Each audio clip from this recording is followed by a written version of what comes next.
प्यारे बच्चों, स्वागत है आप सभी का।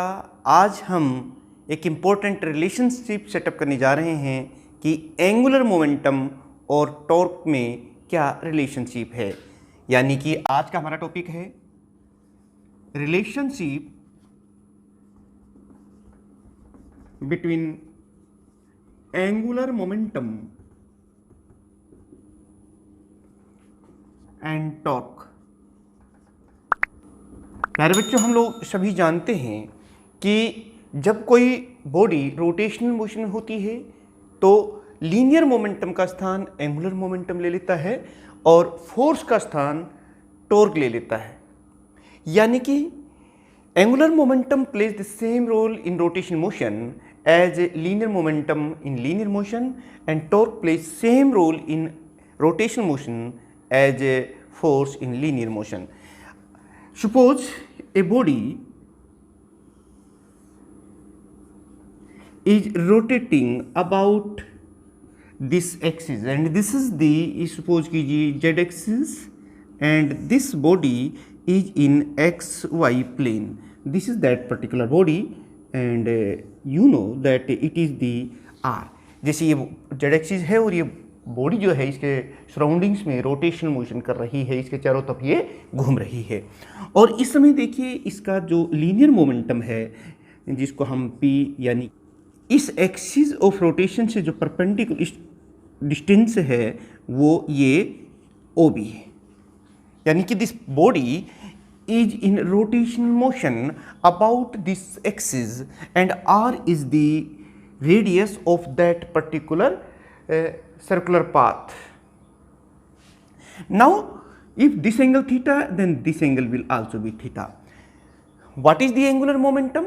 Moment of linear momentum is called angular momentum. आप इसे इस तरीके से कह सकते हैं, moment of linear momentum is called angular momentum.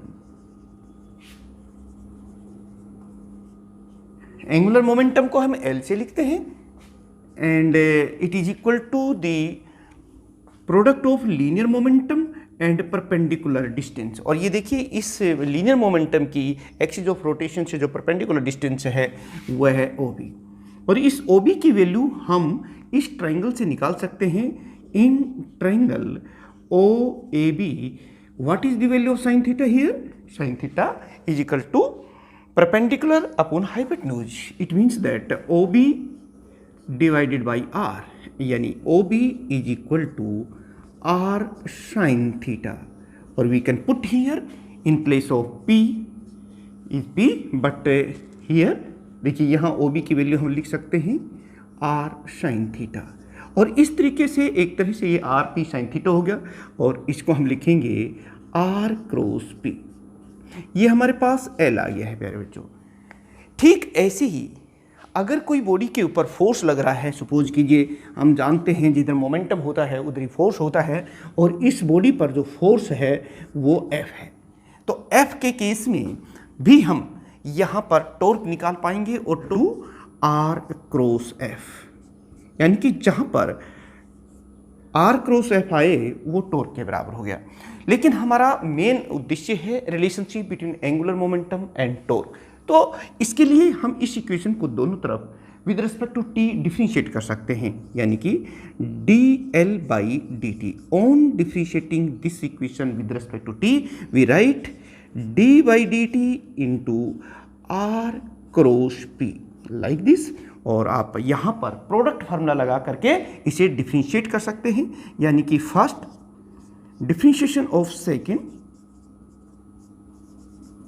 First को हमने ऐसे ही लिख लिया, सेकेंड का डिफरेंशिएट कर दिया, प्लस सेकेंड ऐसे ही लिख दिया और फर्स्ट को डिफरेंशिएट कर दिया dr बाई dt। ये देखिए प्यारे बच्चों, अब आप एक बात जानिए कि r rate of change of linear momentum आप जानते हैं according to Newton's second law of motion it is equal to this.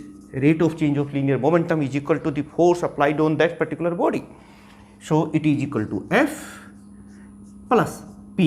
P के स्थान पर हम मास इंटू वेलोसिटी, हम जानते हैं कि linear momentum is equal to mass into velocity. Into dr/dt क्या है, rate of change of displacement vector, and it is called velocity.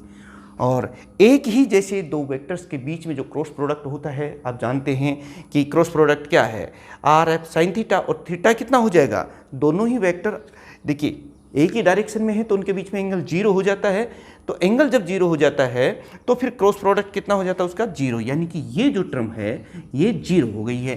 तो अब हम इसे लिख सकते हैं आर क्रॉस एफ। और प्यारे बच्चों, आप जानते हैं कि आर क्रॉस एफ किसके बराबर है, ये तो हमने टॉर्क के बराबर बताया था, dl/dt and it is equal to torque, because R cross F is equal to torque. तो ये दोनों बातें, तो this equation set up the relationship between the angular momentum and torque, it means that, और ये एक तरह से रोटेशन मोशन में Newton's second law of motion भी है कि rate of change of angular momentum is equal to the torque applied on that body. तो इस तरह से आप रिलेशनशिप सेटअप कर सकते हैं। और बाकी के फिजिक्स के वीडियोस के लिए आप आईसी सर फिजिक्स और फिजिक्स बाय आईसी सर इन चैनल्स को सब्सक्राइब कर लीजिए। Thank you very much.